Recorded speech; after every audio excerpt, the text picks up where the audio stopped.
a video here for rhetorical analysis. So basically, like, look, if you're in one of my courses, you're probably doing like an essay, essay one, rhetorical analysis is often going to happen in like a 102 class or something like that.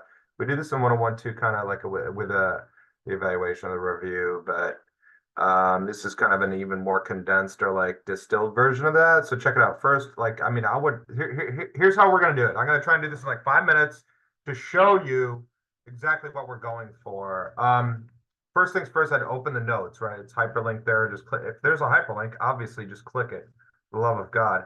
But yeah, so I'll get into these notes in just a second, but then, your task here is to choose this. I would skip all this crap immediately in my brain and go right to the stuff, right? Okay, I need 800 words. I'm looking at like what? Like 3 pages, probably double spaced with a works cited, right? See, it says it right there, works cited.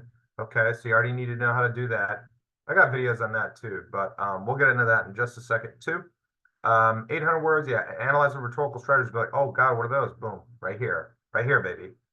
Do a quick pre-reading, whatever. Analyze rhetorical situation. You got the rhetorical situation. You got the writer. What is their purpose? What are they trying to do, right? And a writer can be anything. They don't have to just write a word. Writer can make a video, make a TikTok, make a movie, make a show, make a poem, draw a picture. It doesn't matter. They are when you say writer, think of like creator, whatever word you want there. Someone who made a message, right? Writer's audience is anyone who's going to consume this product. So, right, if I'm sitting there watching TV, I'm watching the nightly news, it's like the local city, right? If it's if it's a Marvel movie, it's like literally the entire Earth, right? They're made to appeal to the widest audience, and that's like a really important part of rhetorical analysis. Okay. Anyways, so we need to find out the strategies. You need to pick something to rhetorically analyze. Specific quotes, examples from the effort that proved that it did blank, right? So it's like, boom. If I'm going to do this, let's do this one. Let them eat dogs, pretty funny too. Point support structure, which is, boom. You do this like with your paragraphs, right? Just like with the, here, we'll backtrack a little bit. We'll go, let me dupe this, and then I'll show you. We're going to go, outline. Right? See, it's like we're talking on a second element, right? Third element, right? And in the intro, you want all the basic information. So if I go here and I want to rhetorically analyze this, it's like, this is the biggest thing you need to get with a rhetorical analysis. We are not just saying it's not a read between the lines. No one's, look at this, look. English 101, English 102, English 8 billion, 9 zillion, 10 trillion. Who freaking cares what English it is? We're never reading between the lines. That's like thematic analysis. That's like first grade crap. No one cares. No one cares what the themes are. No one cares what the messages are. That stuff you can talk about with your friends or whatever. We're looking at the rhetoric used, which is like how this thing was designed, right? So it's like, boom.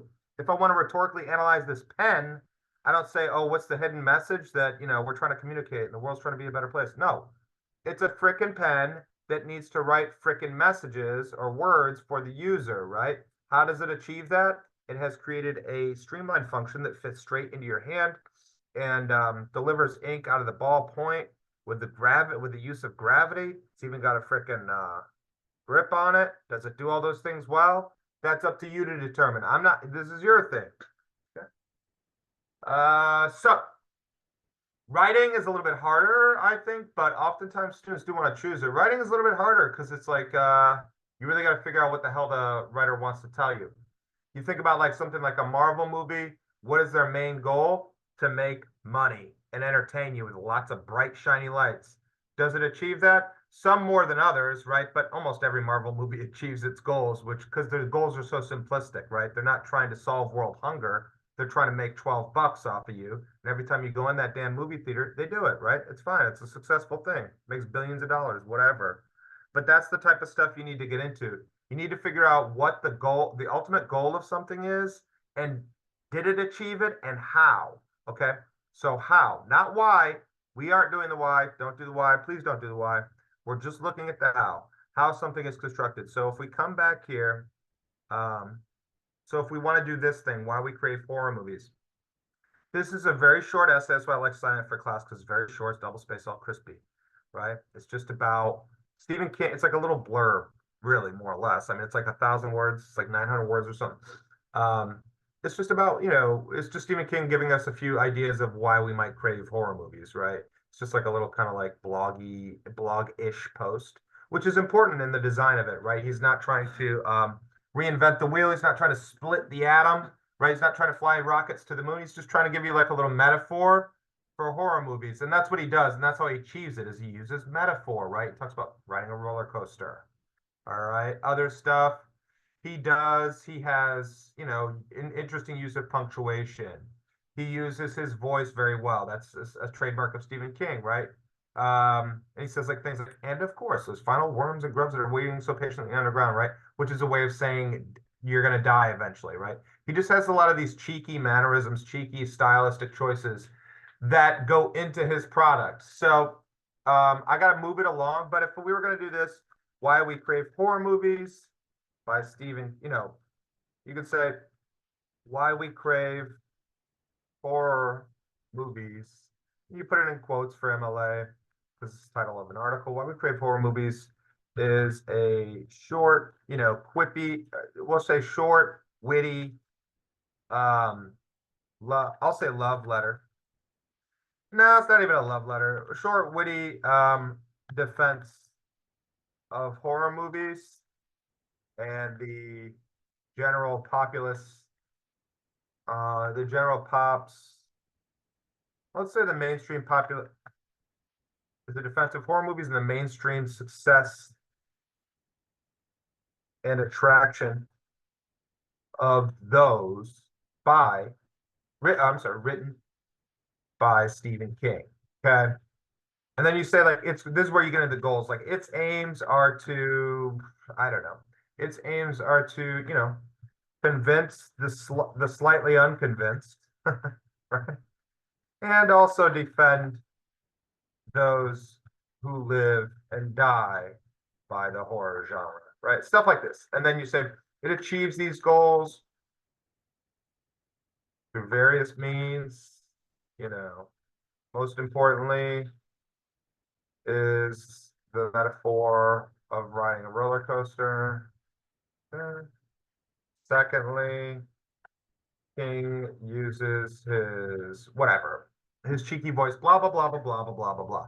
Then you go on and you use your body paragraphs to expand on these things, right? I just set up the intro in a very simple way of like, hey, I'm going to talk about the roller coaster metaphor. I'm going to talk about his voice, his cheeky mannerisms, and then I might try. Maybe I'll talk about his use of examples, right? He's got different pop culture examples, different movie examples, things like that. I might talk about that.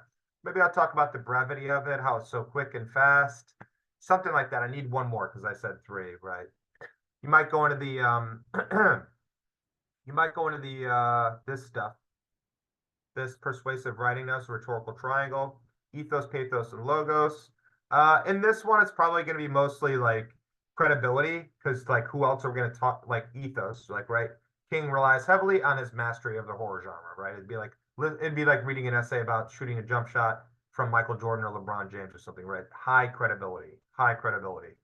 Not too much logic or reason. This is more of a goofy thing. And then so real quick, I just want to show you like how that would play out for like a movie as well. Oh, Jaws, sure. I just put all horror movies in here, whatever. But so if you want to talk about Jaws, like right, Steven Spielberg created Jaws. Da, da, da, da. What are the main goals of Jaws, right? I'm sure there's like commentary there about like fear and I forget the dang policeman's name, but right, he's trying to keep the beach safe. He's trying to keep the town safe. And then there's like hubris and curiosity. There's like all these big themes, right? But basically Jaws was trying to scare people. It's a horror movie, right? It's like super simple. What are we trying to do? We're trying to scare people. What does it do? It scared the shit out of people. It made people scared of going in the water for like a decade or two, right? How does it achieve that? Number one, you got to talk about the freaking shark. Give me a break. The thing is huge. It's rubber. It's so cool. It's badass. Number two, you have to talk about the music, right? How could you not talk about the music? Dun-na, dun-na, dun-na, right? That's like literally still in our brains. This thing was made over 50 years ago. It's insane. It's monumental. It's legendary to have that kind of a cultural impact. Third, anything. Talk about the characters. Talk about the use of setting. Right? The use of what the ocean is a setting. Whatever. Okay. But you just need to know that its main goal. That's why I shared all horror movies. So it's like, okay, what's the main goal of a horror movie? To scare you. What's the main goal of a comedy movie? To scare you. What's the main goal for the case of for reparations? To right some social injustices and expose those, right? Why we should all be feminists. Same thing. These are like socially conscious investigations into these, I guess, difficult scenarios that we've created as a culture and society. Then Let Them Eat Dog is pretty hilarious. So I'll just leave that there. But it's a satire. I think that's really it. I think that's really it. And the main things you want to do is you want to make sure you get your works cited in there. You want to make sure that you're analyzing the rhetoric. Make sure you analyze how something was done, not why. You do the why in like one sentence, right? What were they trying to do? Show us this, scare us with that, blah, blah, blah, entertain us, whatever. And then you analyze how it was constructed. Okay? Good luck.